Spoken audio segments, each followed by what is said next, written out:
Howdy folks, Nathan Adlin here with the Fast Lane Car, and next to me is the 2014 Chevrolet Spark. Ain't it cute? It's kind of like a startled insect. And it has something new, a continuously variable transmission for 2014. And so naturally I wanted to bring it out to Southern California and drive it on Mulholland Highway to see how it handles. Check it out next on the Fast Lane Car.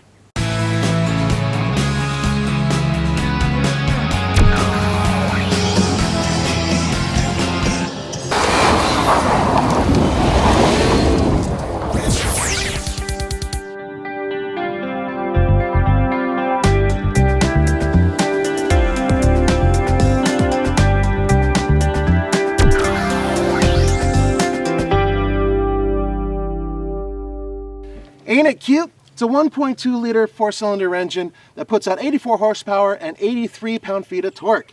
It's hooked up to a continuously variable transmission, CVT. There is an option for the 5-speed manual transmission, and I highly recommend it. Please get it, because that way you can have a little bit more fun, a little bit more control, and a little bit more power. Off the line, this thing is pretty quick. 0 to say 30, 35 miles per hour, it zooms, it goes fast. It's great for the city and very maneuverable.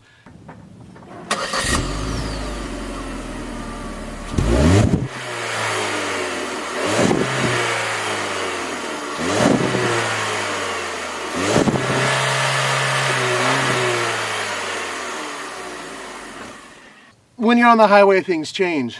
Passing sucks. It's such a pain in the neck because the CVT doesn't really want to pull up that power and get it to the ground, so you have to plan ahead. It's kind of a pain in the neck.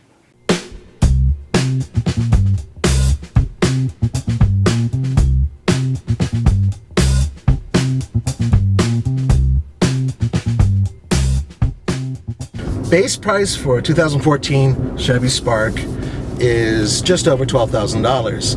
This one, which is fully loaded, having the special wheels, the audio entertainment system, and the roof rack, is $16,385. So that's basically fully loaded. Oh, and it has heated seats, which is kind of surprising in a car in this price range, but it's one of the things you'll have to add on. It obviously does not come standard.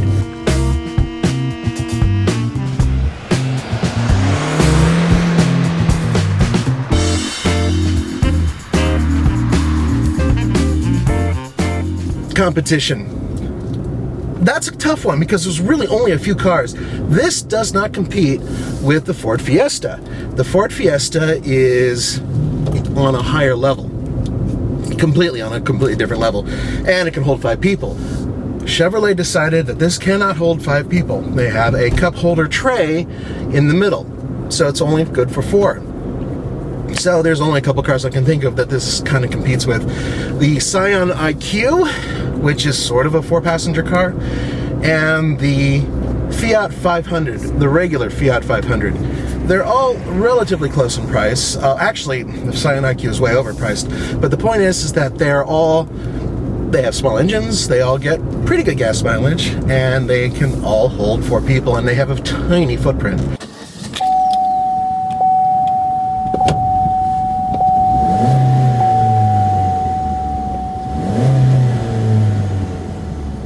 There is one place that this car absolutely trounces the regular Fiat 500 and the Scion IQ. Toyota IQ for those who are overseas.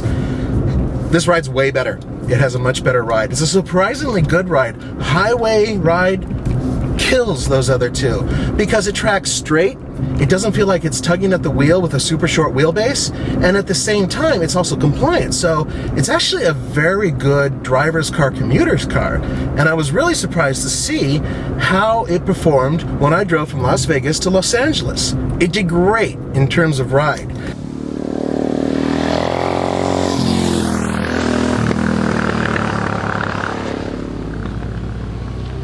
Then there's the other problem.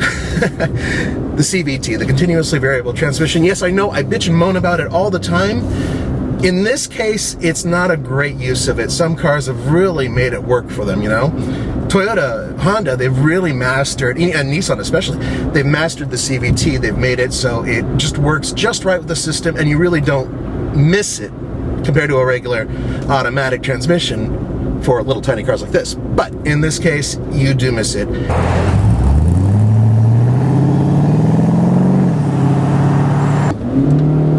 Now my foot is all the way down, 40, 40, 50. It's slow.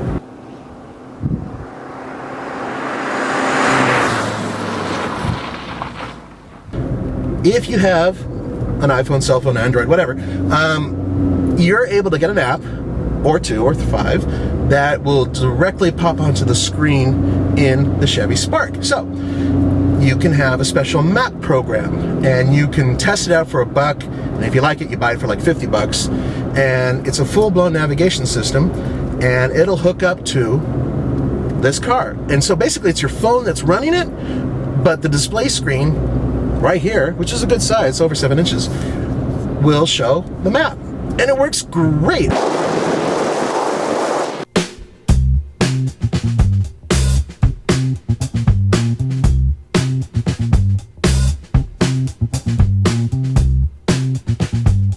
Well, I hope you liked my little presentation of the Chevy Spark here in Southern California on this amazing driving road.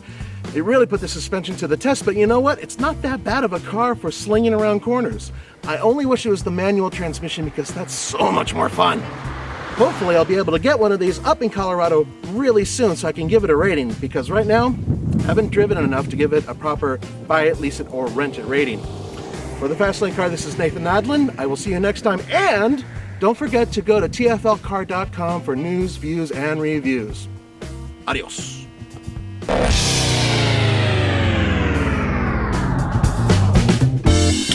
Now, these seats are pretty good. The one problem I do have with them is that the cushion I'm sitting on is not very long.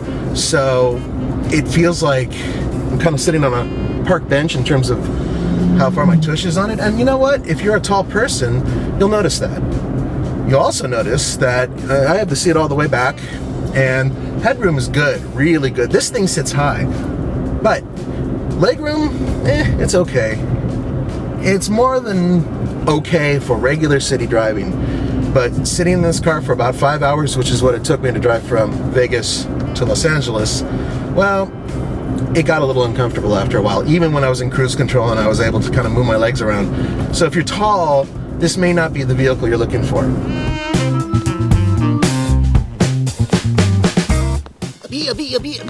That's all, folks.